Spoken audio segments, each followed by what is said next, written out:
There are a total of 80 students in a class. 200 rupees was distributed between girls and boys of the class in such a way that each boy gets 1 rupees and each girl gets 3 rupees. So there's a group of girls in the class and there's a group of boys in the class. Each of the boy is getting 1 rupee. So average amount of money with a boy is 1 rupees and that with a girl is 3 rupees. What is the number of girls in the class is what the question is asking you. Now let me say that the number of girls in the class is A and the number of boys in the class is B, right? Such that the total number of students in the class is 80.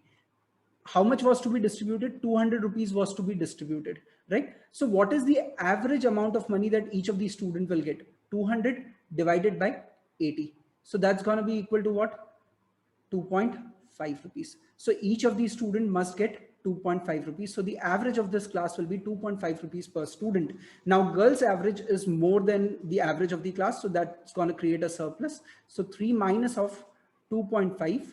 This will be the surplus for every girl. How many such girls are there? A girls are there. So 3 minus of 2.5 into A should be equal to 2.5 minus of 1, because boys will create a deficit. So 2.5 minus of 1 into the number of boys, which will give me the total deficit. So what are we doing? We are making surplus is equal to deficit. 3 minus of 2.5 is going to be 0.5A, and this should be equal to 2.5 minus of 1. So that will be 1.5 into B. So what are we then getting? We are getting A by B as a ratio as 15 by 5, which is 3 by 1.